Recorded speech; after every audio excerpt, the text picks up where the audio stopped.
When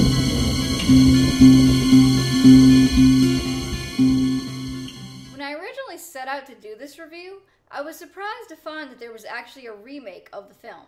It was written, directed, and produced by one of the original producers of the 1984 film. He regretted all those Hollywood-style changes they had made to the story, and as such went back to Stephen King's original script to try again. Having read Stephen King's script, I can tell you that he actually made some changes for it, but believe it or not, those changes actually make it a more true adaptation. I could have sworn to you that the story as is would only fit into a short film, but this hour-and-a-half long movie has minimal additions and never feels padded or forced. We once again start with the children planning their original uprising. It does a good job of setting the scene of this town and showing just how disturbing their religion can be.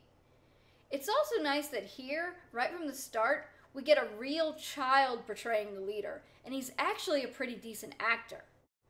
After the credits, we meet Bert and Vicky, and this couple is so accurate to their story counterparts that they actually use dialogue straight from it. It's also interesting to see Candace McClure here again after she appeared in the Carrie remake. I enjoyed both Candace and David Anders' performances in the film. This film is seriously so accurate that I have to nitpick to point out things, like the fact that this is set in 1975 instead of 1976. I think that they did it because while Bert is a Vietnam vet in the story, they wanted to place this story to happen directly after he comes back from the war, which ended in 1975.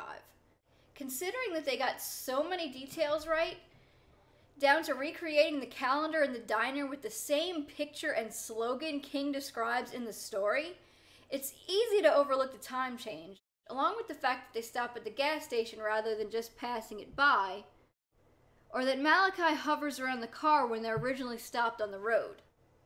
These additions make perfect sense from a movie perspective, as they're building up the tension that these children could jump out and strike this couple at any given moment. They also come directly from King's script. Another addition is the fact that we get to see the confrontation between the children and Vicky. In the story, Bert runs out of the church, sees Vicky in the car, turns to deal with an attacking child, and when he turns around, Vicky is gone. But here he takes longer to come out of the church, and as such we see her fighting for her life. The children's attack on the vehicle, slowly taking it apart and scaring her, is well handled, and seeing her grab that shotgun and take one of them out is also great. Of the two characters, Vicky may be emotional and crabby, but she's also smarter, sensing from the get-go that something is horribly wrong with the town and they shouldn't stay. It's Bert's stubbornness that damns them, so to see her put up a fight rather than just disappear is a fitting tribute to her character. Then, of course, they blow up the car, because this is a movie and you need an explosion.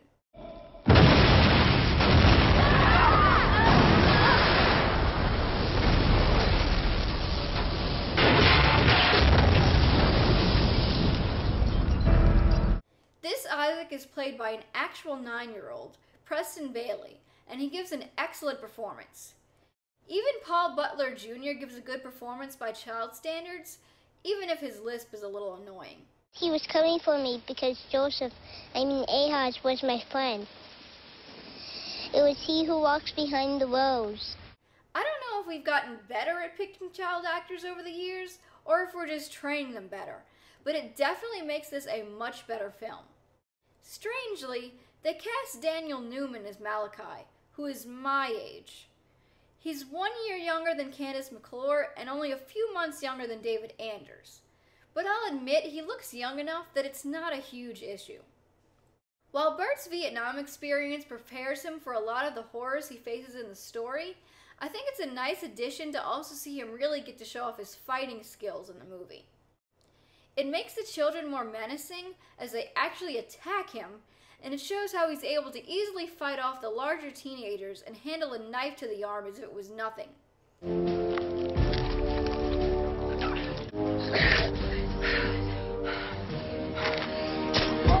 The other thing they add in relation to this is that he starts to have flashbacks to Nam while he's running away from them in the fields of corn. It's partially done so we can kill a small child without them actually showing it, But I think you could also easily blame this on He Who Walks Behind the Rose having an influence on Bert and slowing him down and keeping him lost in the corn, so I don't mind it at all. The one addition I didn't care for is the fertility ceremony.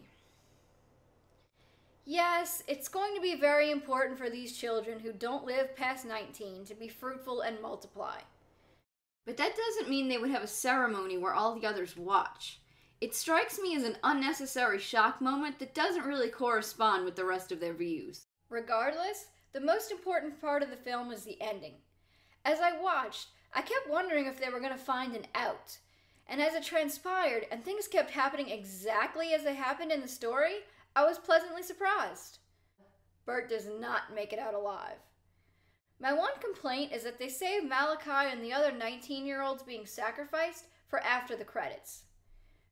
Ruth imagining burning the cornfields and escaping is that one tiny glimmer of hope the story leaves us. And I think it's unfair to save this moment until afterwards where someone might miss it.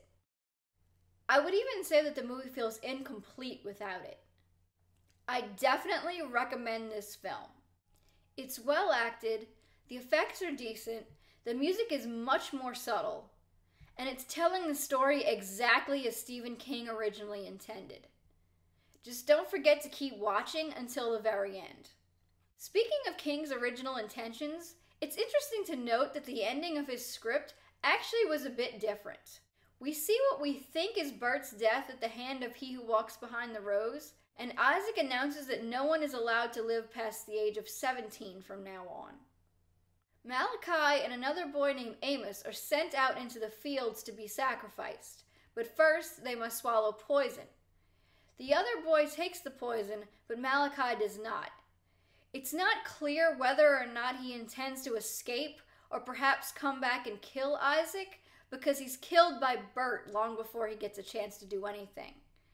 The script strongly implies that Bert is now being possessed by He Who Walks Behind the Rose, and we pan out to see that he's been running in a figure eight all night long, only a few yards away from where he could have escaped. It makes me wonder if King just thought that was a more cinematic ending, or if he didn't like the ending of the story and wanted to change it. One more thing before I close. I just want to point out that this movie proves that remakes can be a good thing. I've seen people online complaining about it, which really surprised me. They seem to actually like the original movie, and therefore think that this one changes too much and they just don't like the tone. However, I think that between the improvement in the child acting and the fact that this is a more accurate adaptation proves that there is a reason to sometimes remake films. And I promise you, Noel did not pay me any money to say that. Next time, I'll be looking at one of Stephen King's more recent short stories, 1408.